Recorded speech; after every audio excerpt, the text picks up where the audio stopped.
Welcome to Call Bank Sports. Here we're going to get into this Jazz game where they had just a really rough showing against the Nuggets. It does not help that the Nuggets were able to shoot 15 of 17 from 3-point range in the first half. I believe that's the best 3-point shooting in a half in NBA history. And you have to manipulate that statistics in some ways, but to put it into perspective, the most 3-pointers ever made in a half in NBA history, the Golden State Warriors hit 17 on 27 shooting. The Nuggets hit 15, so 2 less, and took the number of shots that Golden State made in their half. So yeah, there's some defensive problems. The Jazz could have done things better. They could have got into guys more and tried to take away those shots. But sometimes the team's just hot. And tonight, the Nuggets were just on fire from 3 in the first half. So yes, this game really stinks. It stinks that it was against the Nuggets, which is a tiebreaker that I think we'll really need this year. So now the series goes to 1-1. But to look a bit more into the stats, the Jazz did do a lot better in the second half. They ended up losing by 11. I don't know what the score was at when the Jazz brought in the deep end of their bench, but they did get back into it in the third quarter. They got it within single digits for just a second there, and then the Nuggets put it back out of reach. But I was really happy to see that the Jazz kept playing, even if it ended up being as terrible of a loss as it was. I didn't necessarily feel like the Jazz were too demoralized. They still just came out and gave it their all, and their all just wasn't enough against the Nuggets tonight. So looking at the box score, the Nuggets ended the game on 64% from 3. They were 3 of 11 in the second half.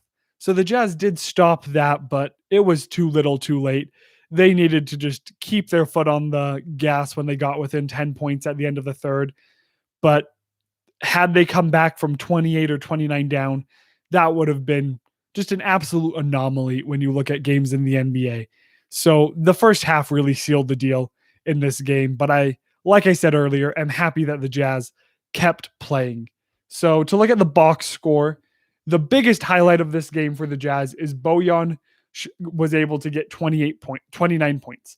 Now, 21 of those were from the field, 8 of those were from behind the line, and I prefer to see less from the free throw line since those are easier buckets.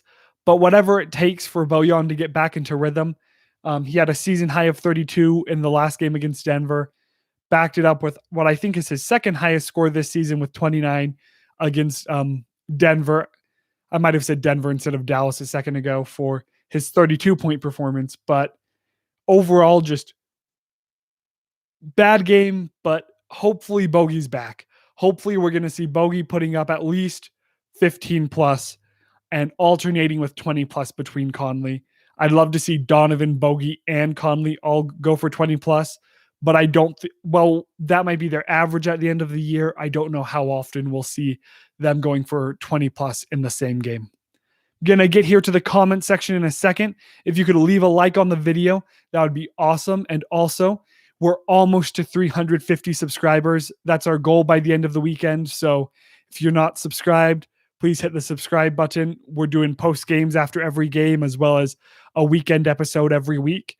And if you are subscribed and you know someone who would enjoy our content, please let them know. That would be just absolutely awesome to get to 350 by tonight. So we've got some awesome activity in the comment section. Let me take a quick look. A lot of it is that we got destroyed by the Joker, by Jokic. So thank you, Troy and Spencer, for hopping on, and thank you, Corbin. Tingus Pingus says, I wouldn't worry too much. It took the Nuggets their best game in a while and the Jazz's worst game in a while for them to win. 100% agree. This was honestly some bad defense by the Jazz, but just an absolutely offensive juggernaut game by Denver. A game we'd like to win, but a win streak has to end at some point. We need to turn it around. I believe we play Detroit this Tuesday, and that should be a good team to play to get back to our winning ways. But I don't. Hopefully, it brought back some memories of last year's playoffs, but we'll deal with that. We'll deal with that later. Donovan looked like a G leaguer from Will Jensen. Yeah, really rough game. He was 3 for 12, 3 for 8 from behind the arc. Did make all his free throws, 1 rebound, 3 assists, 5 turnovers. He has had a few days off. Don't know how his concussion symptoms are still affecting him. So I'm going to give it to him. Just hopefully he's able to get back into rhythm. And while you don't want a game against one of the top 8 teams in the league to be a game where your star comes back and has a rough night, things happen. So Clarkson and Mitchell were struggling. I don't know if I want to say Clarkson. Well, okay, Clarkson was 4 for 11. He was hot there in a second in the third quarter. So yeah, he was struggling, but everyone did keep playing with heart. And if you disagree with me, let me know in the live chat. But I did feel like the Jazz kept putting their heart into this game, even when, for all intensive purposes, the Nuggets had won it. Teams are hard to beat when they're having that type of game. I'm not too worried. Yeah, I agree with you, Tingus. Spencer says the Jazz are not going to beat everyone totally. Troy says we needed this win. I agree from the aspect of the tiebreaker.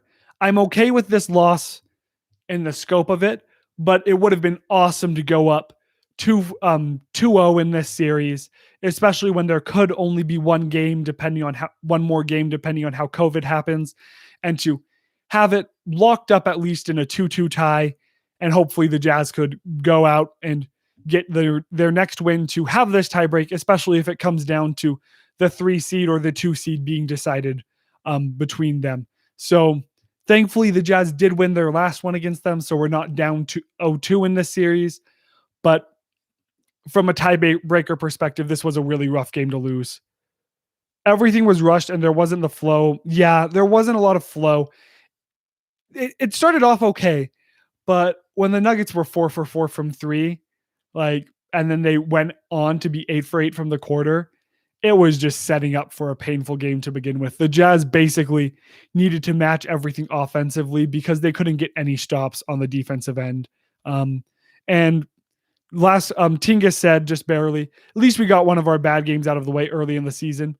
Yeah, this is the first bad game in the last 11 games. The Jazz, other than the other Nuggets game that the Jazz barely eked out, to start the season off 4-4, 500, just looking absolutely horrendous in some games and amazing in other games, to then go beat the Bucks to start an 11-0 win streak, have comebacks in that over that stretch against the Knicks and the Pelicans, to blow out a struggling Mavs team, but still a talented Mavs team without your backup center in Derek Favors and your all-star and centerpiece Donovan Mitchell, is just an exciting 11-0 stretch. So really happy to see that the Jazz were able to come back from that 4-4 beginning to the season.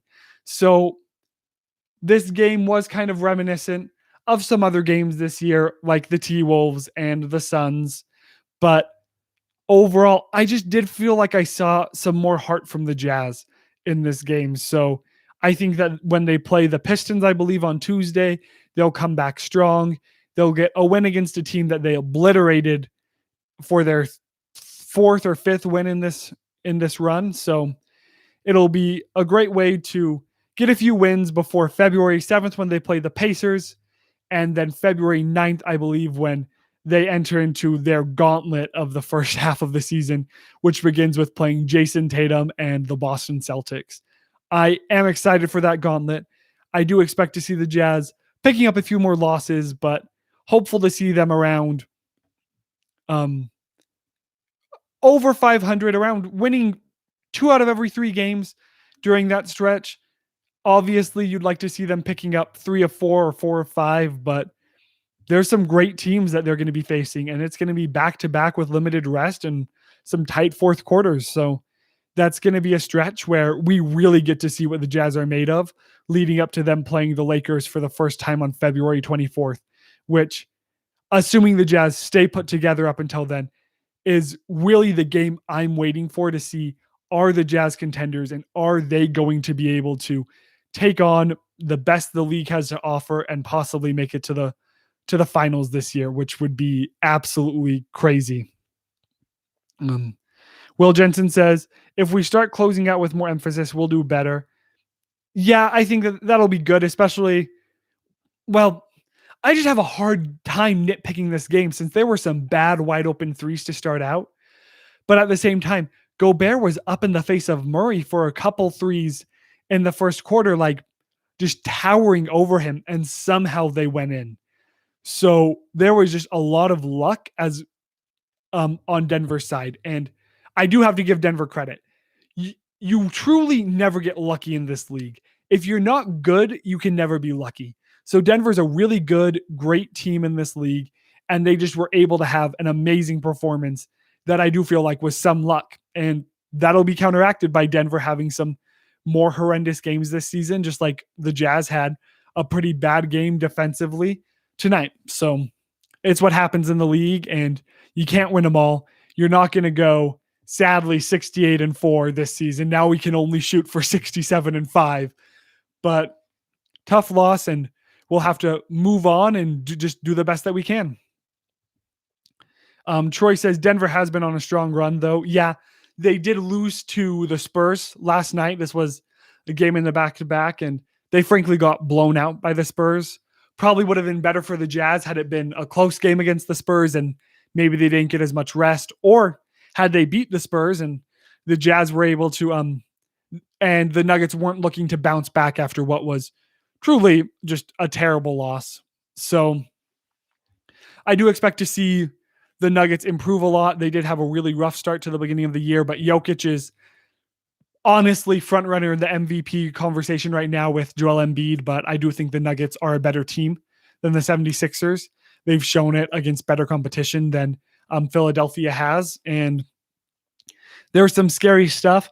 I heard some rumors that maybe the Denver's going to go after PJ Tucker, and if they were able to pick up PJ Tucker to replace Jeremy Grant, that could be really scary for the Jazz to play them down the stretch. So fingers crossed that when the Jazz play them in the second half of the season, I don't believe the third game has been scheduled yet, that they'll be able to come out with and stop them from a defensive aspect.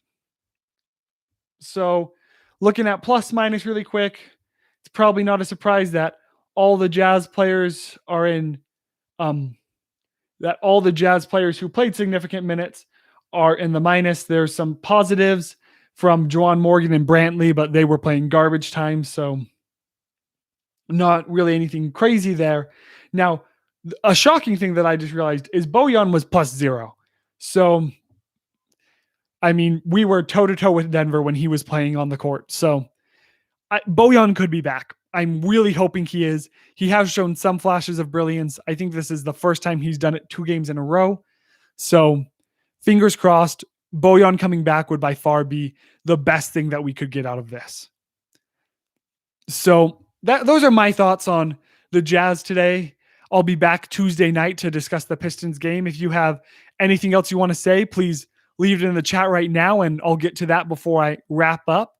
But please drop a like. And one more question just for you guys is Dale and I are considering setting up a Patreon where for $1 a month, you could get access to just a Called Bank exclusive Discord where we can chat during the games. And also you can throw up the questions that you want us to discuss in the post-game show. We'll still do the live chat, but that way we can maybe take a bit more of a look into that, as well as vote on topics and questions for us to discuss in our Saturday episode. If you can let us know what your thoughts are on that, if that's something you like, if that's something you wouldn't do, but you're fine if we do. We really want your feedback just to keep trying to make this strong community. So thank you guys so much. I hope you have a great Sunday afternoon, and we will see you Tuesday night. Go Jazz!